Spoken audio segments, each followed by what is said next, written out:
Now it might seem that I've skipped over some stuff here, but the truth is I actually had some computer problems and lost some footage. But I'll recap that stuff a little bit later in this video.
Okay, so I'm getting this roof waterproofed. This here, it's called alushuopa, which basically means a base layer. It's a thin layer of a bitumen kind of substance. It's about 3 millimeters thick. And I've worked with this lots and lots of times. This is just the first layer. There'll be another layer of stuff that goes on the top. But it's kind of like insurance. Now, I've just got the edge nice and crisp, which you do with the blowtorch. You can do it with a hot air gun as well, but I've not got any electricity here. You have to be very careful. It's very easy to overheat it and cause it to melt too much. You just want to soften it and then get the edges crisped up. Now, when I first started using this years and years and years ago, what I used to do at these corners is I would cut this and then fold it, but I don't like to do that anymore. So what I'm going to do is get this surface right, and then I'm going to fold it. And I'm going to have to be warming it up the whole time to get it to bend, because it's not very easy to work with especially when it's cold like this. So I'll be warming it up, folding them over, and nailing them down with the right nails, felt nails. Now, obviously, because of the shape of the roof, there's going to be a lot of waste.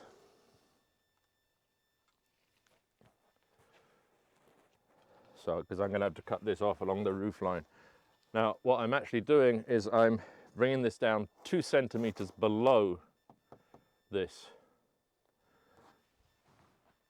Here we've got, already, there's a 2 centimeter overhang here, which will be left there so the water drips down here and can't bleed into the wood behind. And for these edges, the way I'm going to do that is the plank that I've got, which is 22 mil thick, but it's near enough. I'm actually going to temporarily screw one of those planks onto the bottom of here, which then gives me a hard edge to cut along, and then I can unscrew that plank. But that's the plan for today.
So with this type of roofing material, it's the corners and edges that are the weak point.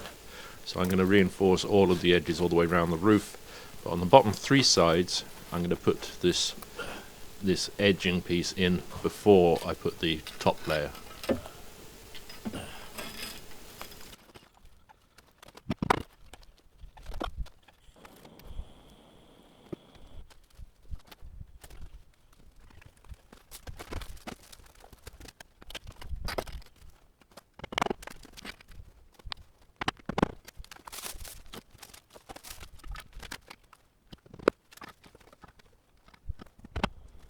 So as you see, initially I'm just going to fix this strip to the edge of the roof with a few nails, and then I'm going to go up top and heat it up with the blowtorch and stick it to the edge of the roof.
So the fold on the back corner of the base layer is obviously covered up by this edging strip. But with the edging strip itself, I'm actually going to cut it because I can't fold it. It's too thick. If I was to fold it, then it's going to make an ugly bump here. So I'm going to cut it, and I don't mind it too much because this stuff being thicker, you can actually work a bit more with it with the blowtorch. You can actually get the tar to the point that it's melting and do quite a nice joint with it. So I just cut almost to the edge of the roof, not quite, leave about 6 millimeters there. And then I'm going to fold both halves over on top of each other, and with something underneath to protect the base layer, I'm going to cut through both of those flaps. and then I should be able to melt the edges and get a nice watertight seal.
Just doing a quick test fire of the little stove.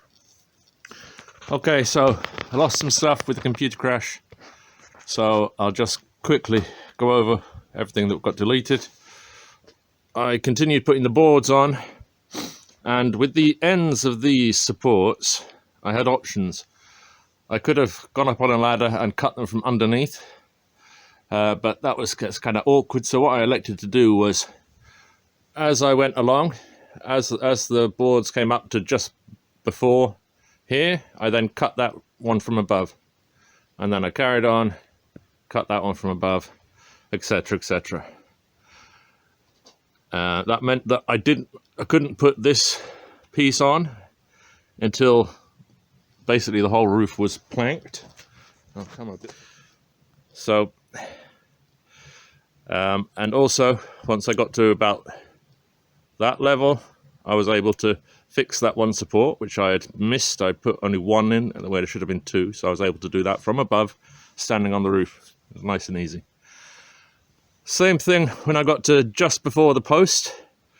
I was then able to, from here in front and also from above, to cut the notch in that post to put this extra support on, because you can see this eave is really quite big and overhangs by quite a lot. And while it's supported here, I needed some more support, so I put an extra one in there. And now I've got to trim those ends off nicely. But that's all the stuff that I lost in the computer crash. I got the base layer of waterproofing onto the roof. Now I'm working on the actual felt. But that's how we're looking at the moment. So you might be wondering why I'm using the spirit level here, and obviously it's not to check if things are level. I'm just using it as something to draw along a nice straight line, so that when I put the nails in, then it looks nice. And I've also marked on the edge of that spirit level 5 centimeter intervals, so that I can then make little marks on the roofing felt and get the nails all nicely spaced and all in a nice straight line.